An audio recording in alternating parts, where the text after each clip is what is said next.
તો હવે વાત ભાજપમાં ભરતીના મોસમની।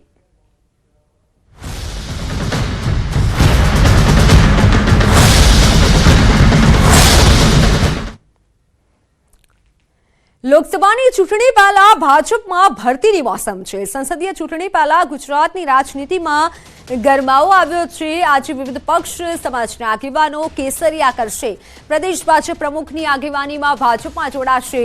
વિવિધ પક્ષના હોદ્દેદારો, જિલ્લા પંચાયતના પૂર્વ પ્રમુખો, વિવિધ પક્ષમાંથી ચૂંટણી લડી ચૂકેલા ઉમેદવારો ભાજપમાં જોડાશે।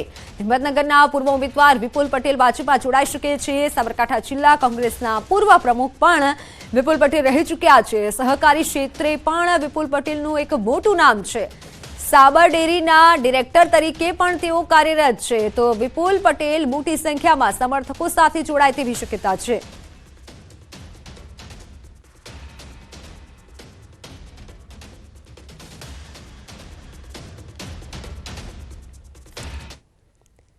તો ભાજપમાં સામેલ થતા પહેલા વિપુલ પટેલનું નિવેદન સામે આવ્યું છે। પીએમ મોદી દેશને વિશ્વગુરુ બનાવી રહ્યા છે। રામ મંદિરની પ્રતિષ્ઠાથી પ્રેરણા મળી છે।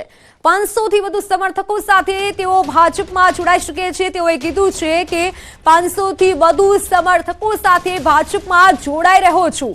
સાબરકાંઠાના વિકાસ માટે ભાજપમાં જોડાઈ રહ્યો છું। સાથે જ કીધું કે દેશના વિકાસથી પ્રેરણા મળી છે। તો વિપુલ પટેલનું આ મોટું નિવેદન સામે આવ્યું છે। ચૂંટણીનું બિગલ વાગી રહ્યું છે ત્યારે કોંગ્રેસમાંથી ભાજપમાં જોડાવાના જે કાર્યકર્તા હોય કે અન્ય લોકો હોય તે જોડાવાની શરૂઆત થઈ ચૂકી છે। ત્યારે સાબરકાંઠા જિલ્લા સહકારી ક્ષેત્રમાં મોટું માથું એવા વિપુલભાઈ પટેલ કે 2006થી ડિરેક્ટર તરીકે હતા। તેમને આ ઉપરાંત વિધાનસભા માટે ઉમેદવાર પણ હતા અને કોંગ્રેસના પૂર્વ પ્રમુખ પણ રહી ચૂક્યા છે। તો આપણે સીધી વાત કહીશું વિપુલભાઈ સાથે કે તેઓ તમને હું પૂછવા માંગુ છું, ખાસ કરીને તમે ભાજપમાં જોડાવાનું કારણ શું હોઈ શકે? આજે તમે જાણો જ છો કે દેશ આજે કયા વાતાવરણમાં છે। આજે જે આપણા પ્રધાન સેવક અને માનનીય વડાપ્રધાન નરેન્દ્ર મોદી સાહેબ આજે દેશને વિશ્વ ગુરુ બનાવવા જઈ રહ્યા છે। ત્યારે હમણાં થોડા 22 તારીખે જે રામ મંદિરની ભવ્ય પ્રાણ પ્રતિષ્ઠા થઈ, આ બધી વાતોથી પ્રેરાઈ ઘણા સમયથી વિચારતો હતો। એટલે આજે મારા 500થી વધુ કાર્યકરો સાથે આજે બીજેપી જોઈન કરી રહ્યો છું અને એક સેવા કરવા માટે, સાબરકાંઠાના સર્વાંગી વિકાસ માટે અને ભવિષ્યમાં સાબરકાંઠાનો સારો વિકાસ થાય એના માટે આજ ભારતીય જનતા પાર્ટીમાં આજે CR પાટીલ સાહેબના હસ્તે ખેસ ધારણ કરી મારા બધા કાર્યકરો સાથે જોડાઈ રહ્યો છું।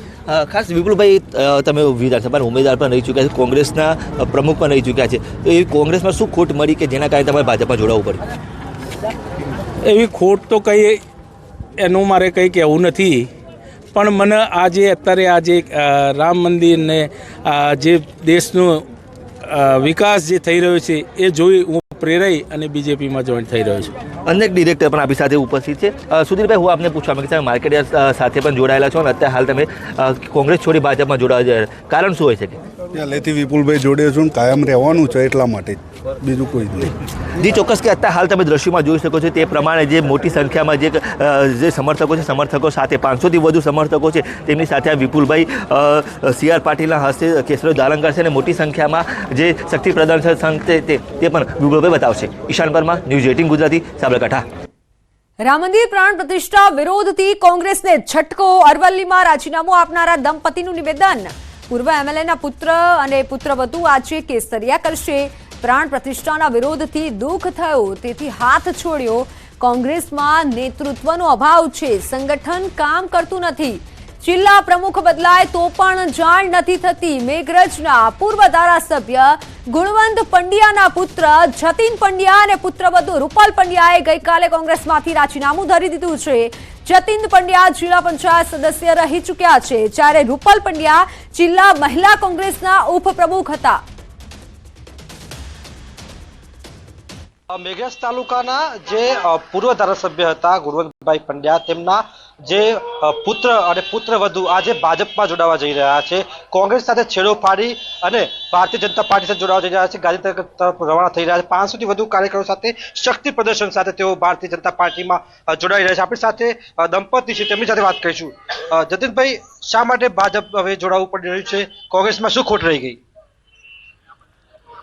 વર્ષોથી અમે કોંગ્રેસ સાથે હતા, પરંતુ આ વિકાસ અને ગતિ જે વિકાસની ગતિ જોઈ અને અમારા વિસ્તાર વિકાસથી વંચિત ના રહે એના માટે અમે આજે ભાજપમાં જોડાઈ રહ્યા છે. અને કોંગ્રેસ સારા કાર્યોનો પણ વિરોધ કરે છે, એ અમને પોતાને હૃદયથી લાગ્યું. અત્યારે જે રામ મંદિરનું જે પ્રાણ પ્રતિષ્ઠા મહોત્સવનો એ લોકોએ વિરોધ કર્યો એ વ્યાજબી નથી, એટલે અમને પોતાનું દુઃખ થયું. અમે આજે કોંગ્રેસ છોડી રહ્યા છીએ. ચોક્કસથી અરવલ્લી જિલ્લા મહિલા કોંગ્રેસના ઉપપ્રમુખ પણ આપણી સાથે છે કે જેઓ રાજીનામું આપી ચૂક્યા છે. આપ શું કહેશો? શા માટે રાજીનામું આપવું પડ્યું અને ભારતીય જનતા પાર્ટી સાથે જોડાઈ શું કરવા માંગશો? સૌથી પહેલા તો રાજીનામું આપવાનું કારણ એ કે કોંગ્રેસમાં નેતૃત્વનો ખૂબ અભાવ છે. સંગઠન પણ કોઈ કામ કરતું નથી. ક્યારે તાલુકામાં પ્રમુખ બદલી જાય તો જાણ પણ કરતા નથી ઘણીવાર. એટલે ખૂબ જ નેતૃત્વનો અભાવ છે. ત્યાં કોઈ આપણી વાત સાંભળે પણ નહીં, સાચી માહિતી મળે પણ નહીં. જે પ્રકારે આપણી સાથે પૂર્વ સદસ્ય છે તેઓ પણ આપણી સાથે જોડાયા છે. આપ પણ જોડાઈ રહ્યા છો, શા માટે? ભારત માતા કી જય. જોડાવાનું એક જ કારણ છે, કાકા હું 1986 માં અપક્ષ તરીકે જિલ્લા પંચાયતના સભ્ય તરીકે ચૂંટાવ્યો હતો. વિકાસની દિશામાં આપણું મારું વિચારધારા હતી અને એ વિચારધારાના કારણે આ કોંગ્રેસે અત્યાર સુધીમાં કશું કર્યું નથી અને વાલા દવાલાની નીતિ કરી છે. મેં પ્રત્યક્ષ જોયું છે, મેં પ્રત્યક્ષ નજરે ન જ નિહાળ્યું છે. ચોક્કસથી આપ જોઈ શકો છો જે પ્રકારે મોટી સંખ્યામાં કાર્યકરો જોડાવા જઈ રહ્યા છે. ખાસ કરીને રામ મંદિરનો મુદ્દો હોય, સાથે જ વિકાસ લક્ષી જે બાબતો છે અને કારણ કે જે કોંગ્રેસ સંગઠનના જે મુદ્દાઓ છે તેને લઈને તેઓ હવે ભારતીય જનતા પાર્ટીમાં જોડાવા જઈ રહ્યા છે. હાર્દિક પટેલ, ન્યૂઝ 18 ગુજરાતી, અરવલ્લી. તમારી સાથે સંજય ટાંક જોડાઈ ચૂક્યા છે, જેમની પાસેથી વધુ વિગતો જાણીશું. સંજય, કે કહી શકાય રામ મંદિર પ્રાણ પ્રતિષ્ઠાનો વિરોધ ક્યાં કોંગ્રેસને નડી રહ્યો છે? એક બાદ એક રાજીનામા પડી રહ્યા છે.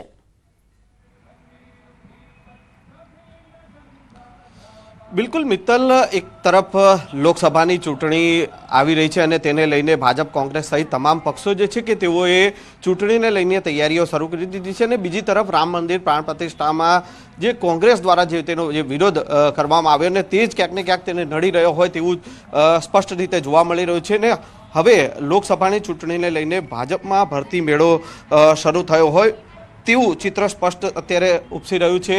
ભાજપમાં જોડાવા માટેનો ધસારો જે છે તે ક્યાંક ને ક્યાંક કોંગ્રેસ હોય કે અન્ય પક્ષો હોય અને તમામ જે રાજકીય આગેવાનો હોય તેઓ તરફથી જે ભાજપમાં જોડાવાનો જે છે ધસારો વધી રહ્યો હોય તેવું જોવા મળી રહ્યું છે.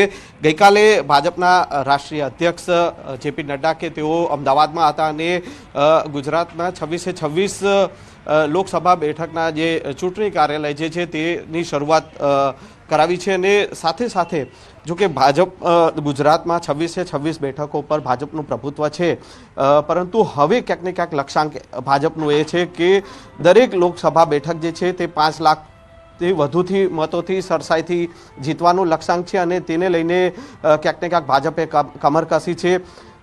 હાલ જો વાત કરીએ ગાંધીનગરના કમલમમાં કે સાબરકાંઠાના કોંગ્રેસના જે પૂર્વ પ્રમુખ જે છે વિપુલ પટેલ, તેઓ ભાજપમાં જોડાઈ શકે છે અને તેમના 500 સમર્થકો સાથે ભાજપમાં જોડાય તેવું તૈયારીઓ અત્યારે કમલમમાં થઈ ચૂકી છે. આ ઉપરાંત અરવલ્લીના કોંગ્રેસના આગેવાન જે છે અને મેઘરજના પૂર્વ ધારાસભ્ય ગુણવંત પંડ્યા જે છે તેમના પુત્ર જતીન પંડ્યા અને તેમની પુત્રવધુ રૂપલ પંડ્યા એ બંને પણ કોંગ્રેસથી નારાજ છે ને તેઓએ ગઈકાલે કોંગ્રેસમાંથી રાજીનામું આપી દીધું હતું અને તેઓ પણ ભાજપમાં જોડાય તેવી અટકળો જે છે તેઓ અત્યારે તે થઈ ચૂકી છે. એટલે કે ભાજપમાં ભરતી માટેનું જે છે અભિયાન અત્યારે શરૂ થઈ ચૂક્યું છે અને તેને લઈને ક્યાંક ને ક્યાંક કહી શકાય કે મેડમ ભાજપમાં જોડાઈ રહ્યા છો, શું કહેશો? બસ અમે ભાજપના જ હતા અત્યાર સુધી મેં 25 વર્ષ જિલ્લા મહિલા મોરચાના પ્રમુખ મહામંત્રી તરીકે કામ કર્યું છે, પેટલાદ નગરપાલિકાના પ્રમુખ તરીકે કામ કર્યું છે.